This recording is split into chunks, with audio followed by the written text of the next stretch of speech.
Banished. Like, permanently. That was my cue.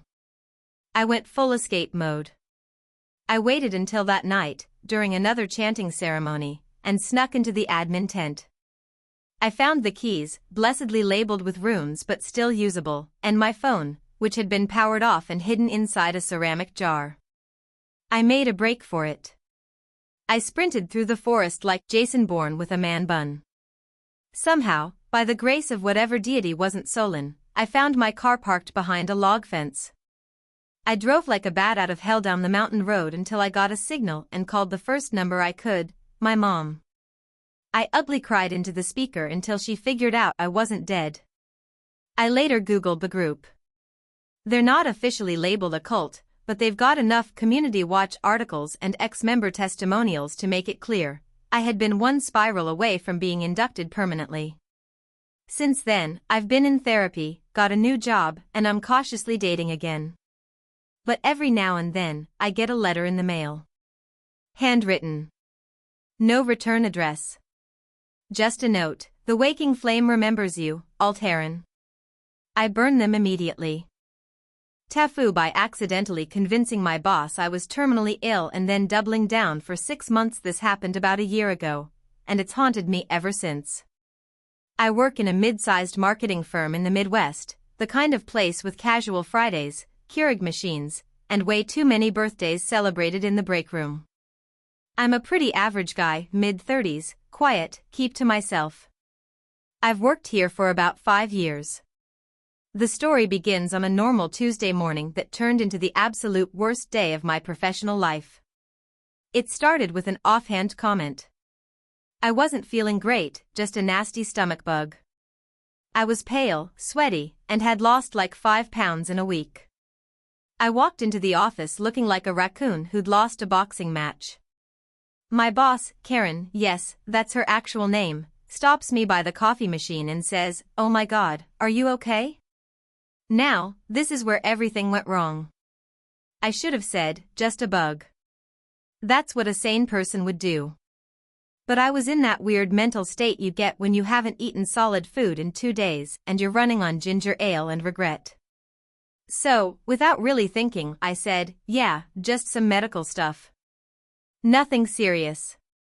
Which, okay, still salvageable.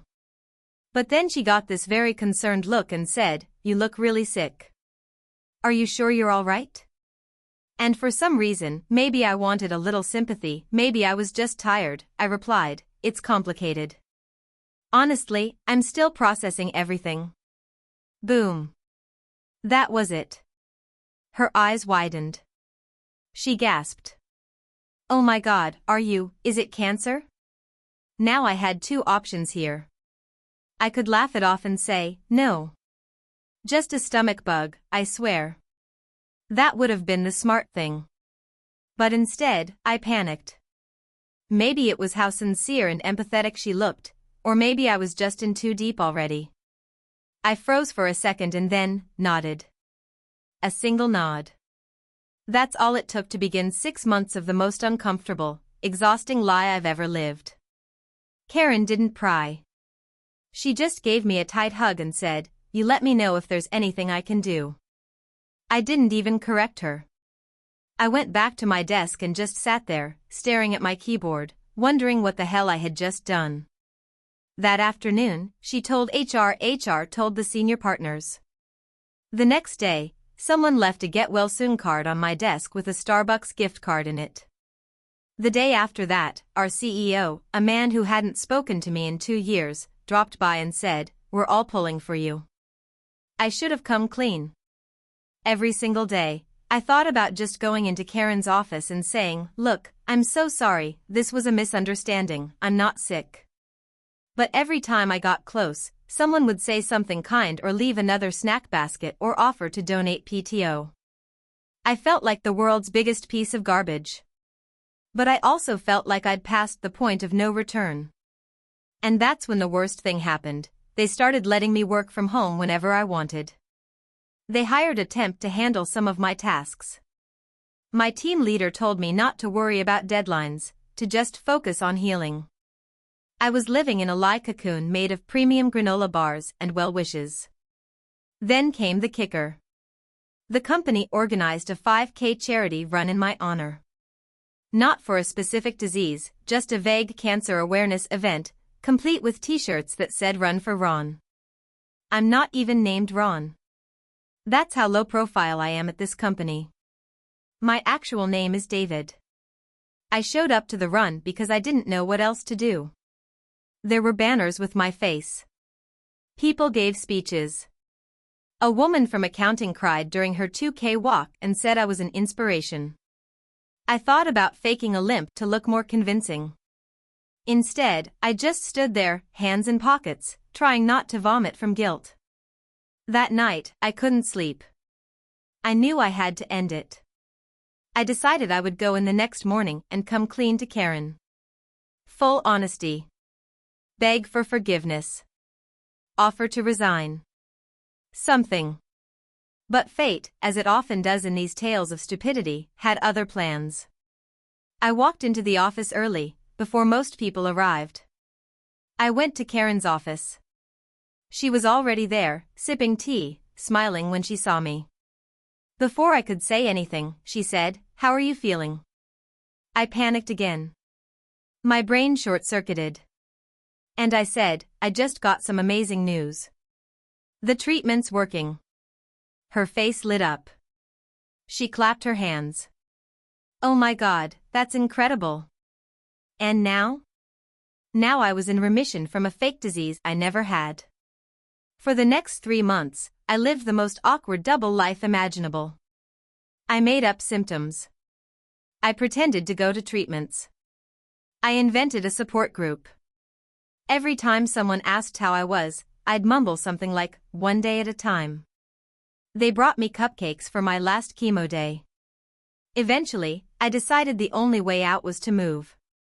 I applied for remote work permanently, citing my continued recovery. Miraculously, it was approved. So now I work from home. I Zoom into meetings. People still ask how I'm feeling. I just smile and say, getting better every day. And that's the story of how I faked terminal illness for half a year because I was too awkward to correct a misunderstanding. I have no idea how to end this without sounding like a monster, but just know, every time I get a free muffin on Zoom birthdays, I die a little inside. TIFU by trusting my GPS and nearly ruining a wedding I wasn't even invited to. This happened a couple of months ago, but the shame still clings to me like a static-charged sock to a dress shirt. I'm a 32-year-old man, and I live in a smallish city in the Midwest where people are friendly, the weather is unpredictable, and technology is often more of a suggestion than a solution. It all started when my friend Tyler invited me to his new housewarming barbecue about 45 minutes outside the city. He and his wife had just bought a place in the suburbs and were throwing a big casual but bring beer kind of party. He texted me the address, which I promptly entered into Google Maps without double-checking because who does that anymore?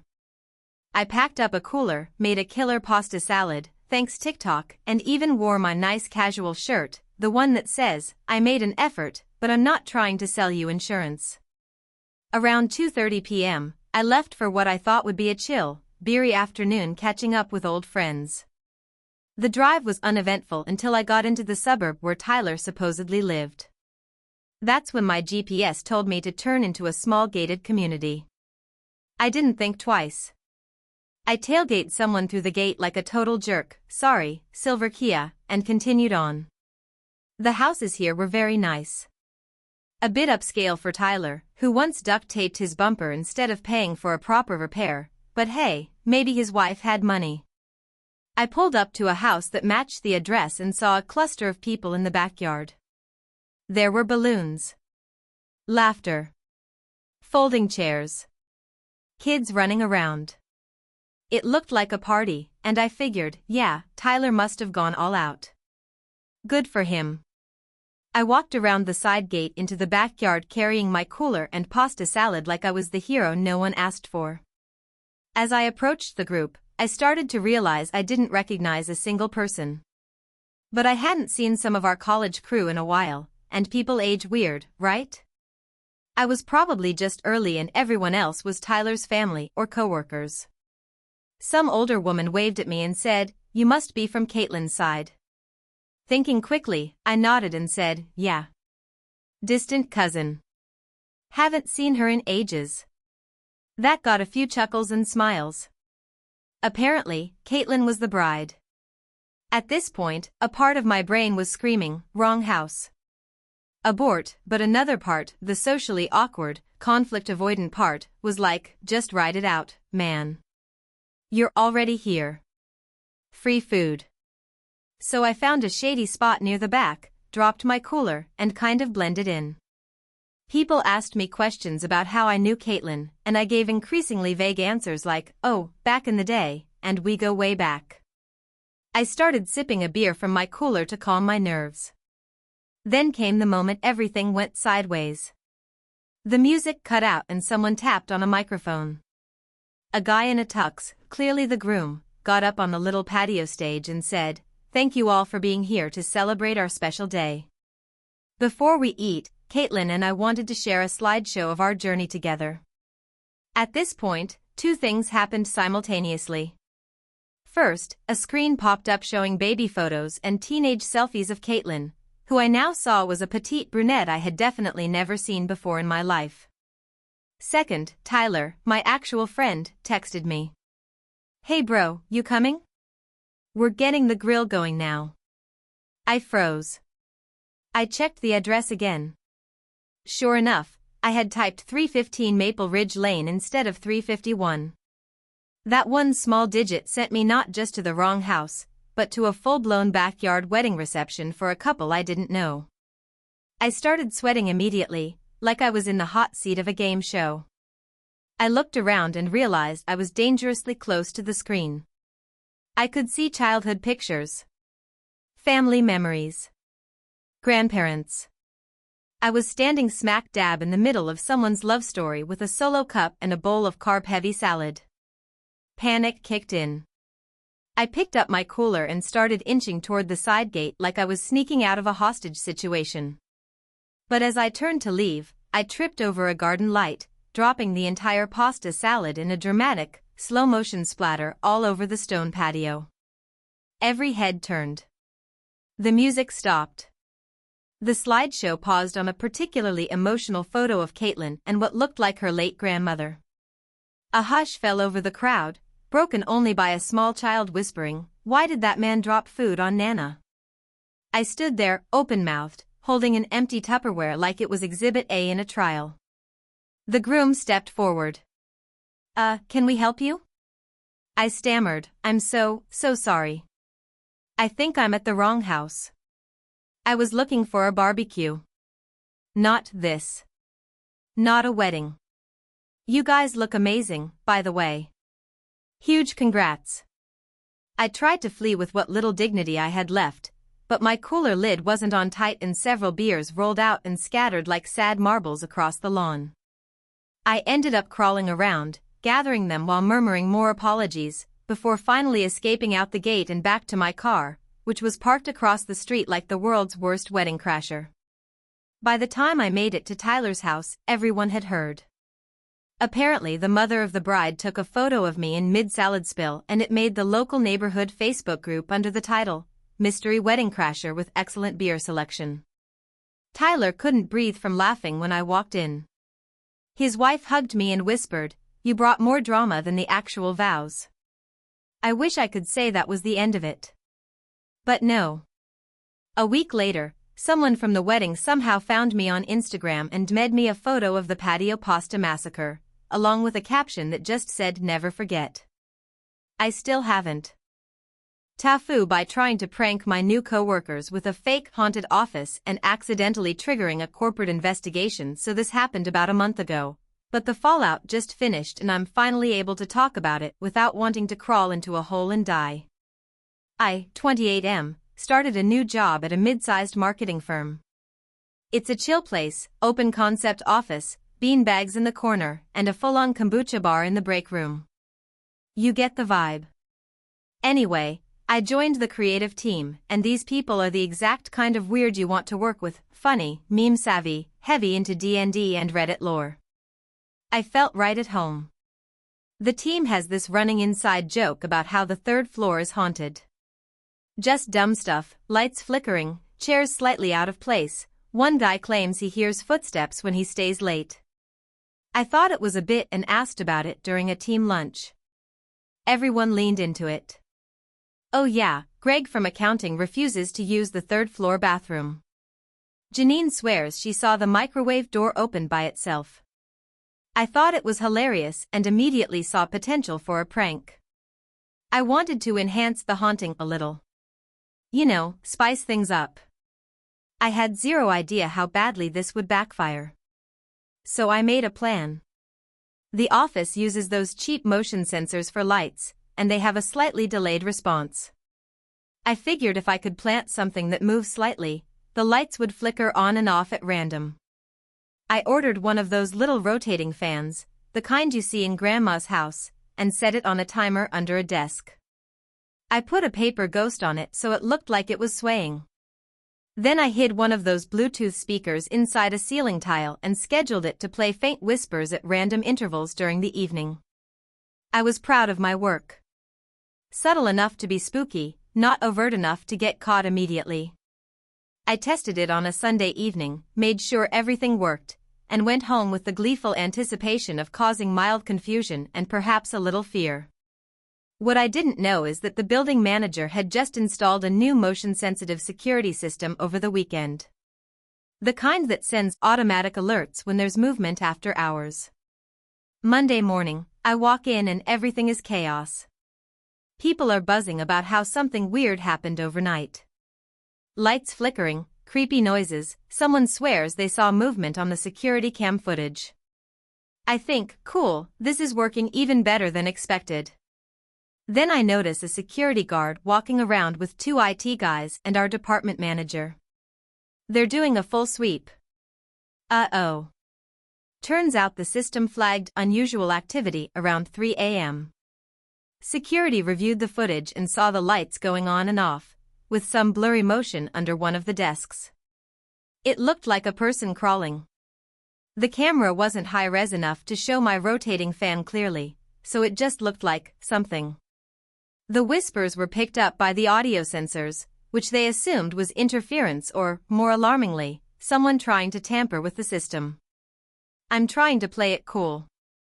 I delete the app connected to the Bluetooth speaker, turn off the timer for the fan using the smart plug controls, and decide to quietly remove everything that night. Except I didn't get the chance. By Tuesday, corporate is involved. The footage has been sent to the building's parent company. HR sends out a vague but ominous email: "We take security and employee safety very seriously. We are currently investigating unusual overnight activity. If anyone has information, please come forward." Now people are freaking out. Some of the more gullible coworkers start legitimately believing the office is haunted. Greg from accounting actually goes home early. A rumor starts that a former employee died in the building 5 years ago. People are searching for articles online. It spirals out of control. Wednesday morning, the ghost fan breaks through the ceiling tile and falls onto someone's desk. The poor intern sitting there screams bloody murder. Everyone sees the fan, the paper ghost, the speaker. The jig is up. They check the plug and trace it back to a smart timer registered to my email. I get called into HR. It's awkward. Very awkward. I explain it was a harmless prank. I show them the Amazon order receipts, my app history, even the scripts I wrote to make the sounds. I thought this would get me a warning, maybe a write-up. Nope. They had to involve legal. Because technically, I tampered with building infrastructure, violated security protocol, and knowingly created a disruptive environment for employees. I'm still sweating while writing this. The only reason I wasn't fired is because several coworkers backed me up and said it was obviously a joke and in line with the office culture. Also, apparently, the building manager thought it was kind of funny after everything was cleared up. Still, I had to go through a formal disciplinary review. I got suspended for 3 days without pay. I had to write an apology email to the whole company. The subject line was literally regarding the recent haunting. Kill me. Now there's an official, no unauthorized office decorations policy in the employee handbook. And yes, it's named after me. Literally, the / my name, clause. Moral of the story: do not attempt a ghost prank in a corporate environment. No matter how cool your coworkers seem. No matter how good your intentions are. Corporate does not mess around with blurry security footage and mysterious whispers. Also, Greg still won't use the third-floor bathroom. TIFU by pretending to understand sign language to impress a girl and ending up at a funeral. So, this happened a couple of years ago when I was in college. I was a sophomore, dumb, and fully committed to making every mistake a young adult could possibly make, particularly when it came to women. There was this girl, Marissa, who was way out of my league, like has her life together, volunteers regularly, and knows multiple languages out of my league. She was in my sociology class, and we'd occasionally chat after lectures, mostly small talk. One day, I overheard her talking to a classmate about how she volunteered at a center for the hearing impaired. She mentioned how important it was that more people learn sign language and how it bridges the communication gap in such a beautiful way. Now, most sane people would say, "Oh wow, that's amazing, maybe I should take a class or look into it." I, on the other hand, said something that will haunt me until the day I die. "Oh, I know sign language." Marissa's face lit up. "Seriously? That's awesome. Not many people do." Now here's where I could have backtracked and confessed to overstating things. But no.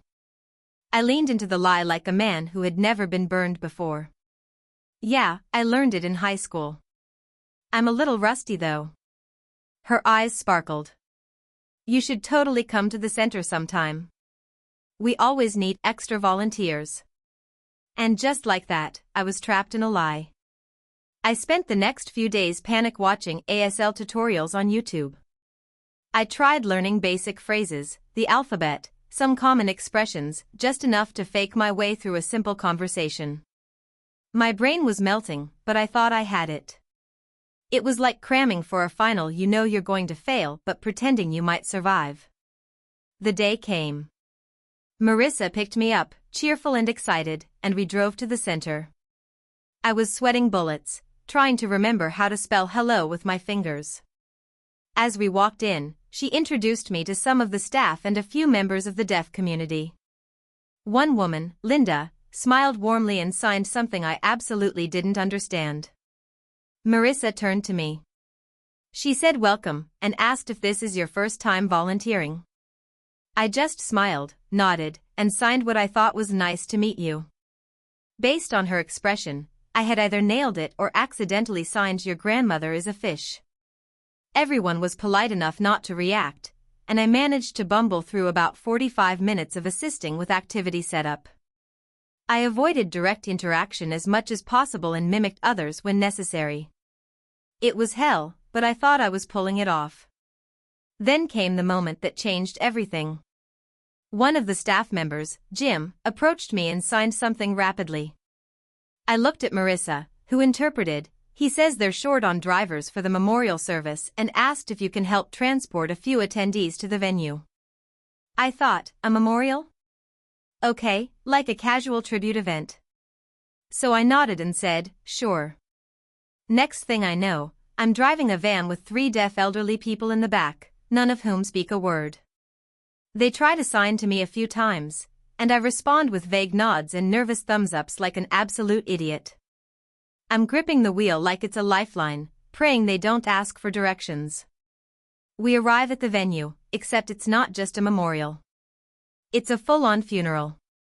There are floral arrangements, people crying, a huge portrait of a man who looks like he taught high school math for 40 years. I am ushered inside with the others. I keep trying to look for Marissa, but she's nowhere to be found. I later found out she stayed behind to help clean up. So there I am, sitting in a pew between 2 elderly women who start signing to me frantically. I catch the sign "for family and friend" and make the catastrophic mistake of nodding and saying yes. Now they think I knew the deceased. So I'm invited, to stand up and say a few words. My soul left my body. I tried to decline, but the woman next to me looked so moved and so grateful that I stood up out of sheer panic. Someone handed me a mic. People clapped. It was the longest walk of my life to that podium. My knees were shaking. My armpits could have flooded a desert. I said, and I quote, "I didn't know Mr. Thompson well, but it's clear from everyone here that he was deeply loved and respected. The kind of man whose legacy will live on in those he taught and those he loved. I wish I had known him better." Polite applause. A few sniffles. One woman mouthed "thank you." I walked back to my seat in a daze, completely unsure if I had just delivered a heartfelt tribute or committed spiritual fraud. After the service, one of the organizers, who was thankfully hearing, came up and thanked me for stepping in. I nodded, still in shock. Then she asked if I could interpret a short conversation between 2 guests. My blood ran cold. I mumbled something about needing the restroom and beelined for the parking lot. I sat in my car, shaking, for about 20 minutes before Marissa texted me asking where I'd gone. I told her I wasn't feeling well and apologized for leaving. She was understanding, told me to rest, and thanked me for helping out. I ghosted her after that.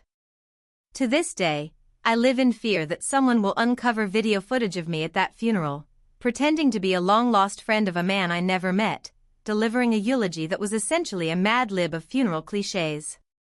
All because I wanted to impress a girl. So yeah. That's the time I fake knew sign language, ended up at a funeral, and probably made someone's slideshow of unexpected acts of kindness while being the guiltiest fraud in the room. TIFU by throwing a surprise party for my girlfriend at her other boyfriend's apartment. This happened last weekend, but the emotional damage is fresh enough that I can still smell the confetti and betrayal in the air. Let me give you a little background. I, 29M, had been dating Alyssa, 27F, for a little over a year. Things were going well, or so I thought. We weren't living together yet, but we'd spend most nights at each other's places.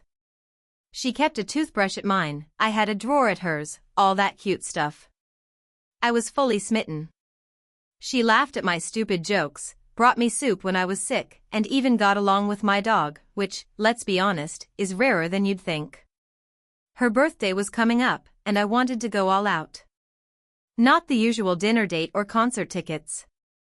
I'm talking balloons, streamers, a custom cake with her favorite quote from The Office, the works. I even reached out to a few of her closest friends to help plan it. Alyssa always said she wanted to feel like the main character in a rom-com. I was determined to deliver. The first hiccup was finding a venue. My place was too small and her apartment building had strict noise policies. One of her friends, let's call her Maddie, said, "Oh, why not use her cousin Mark's place? She's always there on weekends anyway." At the time, I didn't think much of it. I had heard the name Mark before. Alyssa had mentioned him once or twice in passing, usually something like, "I'm just going to crash at Mark's after the show," or "Mark said this bar has great wings." So, Maddie gives me Mark's address. I contact him. Super chill dude. I told him I was Alyssa's boyfriend and wanted to throw her a surprise party. He didn't even flinch. Said it sounded dope and that he'd make sure she'd be there at 7 sharp. I spent the next week coordinating decorations, food, drinks, and a playlist curated to her taste. I even arranged for a local artist to do caricatures of the guests. I was so caught up in the details, I didn't see the red flags waving like semaphore signals at a shipwreck. Saturday night arrives. I get to Mark's place early with Maddie and a few other friends. The apartment is nicer than I expected. Way nicer. Like, 2-bedroom loft with floor-to-ceiling windows and granite countertops nice. Definitely not cousin crashing pad material. But I chalked it up to tech money or something. Maybe Mark was in software. Or crypto. We decorate the place like a Pinterest board exploded. Everything looked perfect. At 6:55, the lights are off, everyone's hiding, and we're whispering like giddy idiots. At 7:02, the door opens. Alyssa walks in. She takes one step and we all jump out yelling surprise. And for a moment, she does look surprised. But not the happy, overwhelmed kind. More like she'd just opened the door to find a SWAT team in her living room. I'm grinning like a fool, walking over with a bouquet of flowers and a happy birthday, babe, but she's frozen in place. Not smiling. Just blinking. Then she looks past me. At the decorations. The cake. The friends. Then back at me. Then at Mark. And that's when it happens. Mark, who's standing behind her, casually slides his arm around her waist. Not in a thanks for coming to my cousin's birthday way. No. In a this is my girlfriend and I touch her like this every day way. The room goes dead silent. You ever hear the sound of 20 people realizing at the exact same time that they've been extras in someone else's rom-com? It's a unique kind of silence. Haunting, even. Alyssa steps away from Mark, mumbling something like, wait, this isn't, but it's too late. I'm staring at her. He's staring at me. Everyone is watching like they just walked into the third act twist of a movie. I finally managed to speak. What the hell is going on? Mark chimes in, looking genuinely confused. You're her boyfriend? Maddie, whispering behind me, just says, oh no.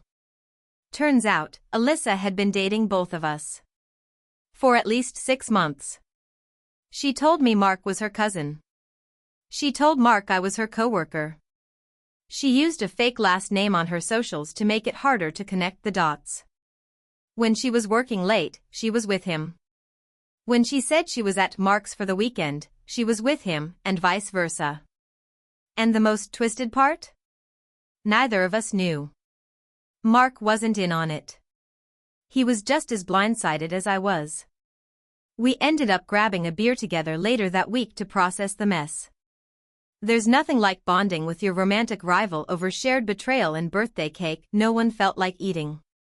As for Alyssa, she tried to justify it. Said she loved us both in different ways, and that she was going to choose eventually. When I asked her when that eventually was, she shrugged and said, when it felt right. She ghosted both of us after that. Deleted social media, blocked numbers, vanished like a puff of smoke in a magician's act. So yeah. I spent 3 weeks planning a surprise birthday party, only to surprise myself with the fact that my girlfriend had a whole other life. And not just any life, one with a nicer apartment, a shared dog, they had a golden doodle, and toothbrushes in 2 bathrooms. I've since thrown away the party supplies, donated the decorations, and let my friends eat the leftover cake during a post-mortem wine night. We all agreed it was the best and worst party we'd ever attended. The kicker? The caricature artist drew Alyssa between the two of us, with hearts above both our heads. We didn't realize it at the time. Now it hangs on Mark's fridge, as a warning, or maybe a trophy. TIFU by trying to surprise my girlfriend with a romantic scavenger hunt that accidentally triggered a police investigation. So this happened a couple of weeks ago, but the fallout is still ongoing and I've only just begun to be able to laugh about it. Let me preface this by saying that my girlfriend, Emma, loves mysteries, puzzles, escape rooms, and anything involving clues. For her birthday, I decided to go all out and create a personalized scavenger hunt across our city, ending with me meeting her at a rooftop restaurant where I'd have her favorite flowers, her gift, and a handwritten letter. Sounds cute, right? Wrong. So wrong. The idea was solid. I planted a series of clues in meaningful spots around town, where we had our first date, where she first told me she loved me, where we got caught in the rain and ended up dancing like idiots. Each location had a clue hidden in some envelope or item that would direct her to the next. I even made her start from her favorite coffee shop, where the barista, a friend, would hand her the first clue with her usual order. I thought of everything. Or so I thought. The first clue was inside a hollowed-out book titled A Study in Scarlet, Sherlock Holmes being her favorite character, and it led her to a small public library near her place. That clue was tucked into a copy of Pride and Prejudice, referencing an inside joke. So far so good. Things started to unravel with the third clue. That one was taped under a park bench in a quiet corner of Riverside Park. I had attached the envelope using clear tape and labeled it with a small sticker of a magnifying glass, hoping she'd recognize it easily. What I didn't anticipate was that someone else would notice the envelope first. And apparently, that person was an older gentleman walking his dog, who saw someone, me, crouching near the bench at night and sticking something underneath it. To be fair, I probably looked suspicious as hell. It was dark, I was wearing a hoodie, and I kept looking over my shoulder like a paranoid raccoon. The guy reported it. Fast forward to the morning of the hunt. Emma is 2 clues in and having a great time. Meanwhile, I'm at the rooftop restaurant getting everything ready when I get a call from an unknown number. It's the police. Apparently, park security discovered the envelope and, not knowing what it was, called it in. Bomb squad level stuff. The entire bench area had been cordoned off. A K-9 unit had been brought in. They even called in a technician to examine the envelope because they found wires inside. The wires, by the way, were from a tiny Bluetooth tracker I put in the envelope, so I could check online to see if she'd picked it up. I know how that sounds. In retrospect, yes, that was dumb. Now I'm panicking. I explain everything to the officer on the phone, trying not to sound like a lunatic boyfriend with a homemade treasure hunt that accidentally triggered a potential bomb threat. He doesn't hang up, which is a good sign. But then he says he needs to speak to me in person. I leave the rooftop mid-decoration and drive like a madman to the police station. When I get there, they're already talking to Emma. She had arrived at the park just in time to see yellow tape and officers blocking off the bench. Naturally, she got curious, realized it was part of her scavenger hunt, and walked up to ask what was going on. That's when they started questioning her, thinking she might have some connection. She told them her boyfriend was planning something for her birthday, and gave them my name. We both got off without any charges, thank God, but not before getting thoroughly chewed out by a very serious detective about public safety and how playing spy games in public spaces isn't exactly encouraged behavior. But wait, it gets worse. Because the scavenger hunt was now officially derailed, I tried to salvage the situation by taking Emma straight to the final location, hoping at least the rooftop dinner could redeem things. We get there. They gave away our table. I had called them earlier in a panic and said I might be late, but with everything that happened, we were now over an hour behind. The flowers I ordered had been moved to the back room to keep fresh, but someone had mistaken them for lost and found and given them to a completely different couple celebrating an anniversary. That couple posted about their mystery flowers on Instagram later, tagging the restaurant and joking about how some poor guy probably got dumped and left them behind. To top it all off, I never gave Emma her actual birthday gift, a custom necklace I had hidden in the final clue, which was in a tiny wooden box that looked suspiciously like, you guessed it, a small explosive device. The police still have it as part of their investigation.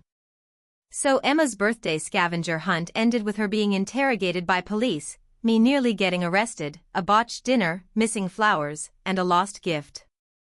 Oh, and now my name is flagged in the city's public safety database. I found that out when I got a letter in the mail saying I'd been added to a non-criminal incident record.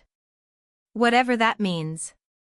She swears she still had fun, and we've joked about it a bit since, but every time she sees a park bench now she smirks at me like I'm some sort of criminal mastermind. I'll never live this down. Moral of the story? If you're going to plan a romantic scavenger hunt, maybe don't hide anything in public parks. Especially if it has wires in it. Thank you for watching until the end. If you enjoyed this video, don't forget to like and subscribe to the channel so you won't miss new videos. Also, leave a comment, I'd love to hear your thoughts. Your support and engagement mean a lot to me. See you in the next video.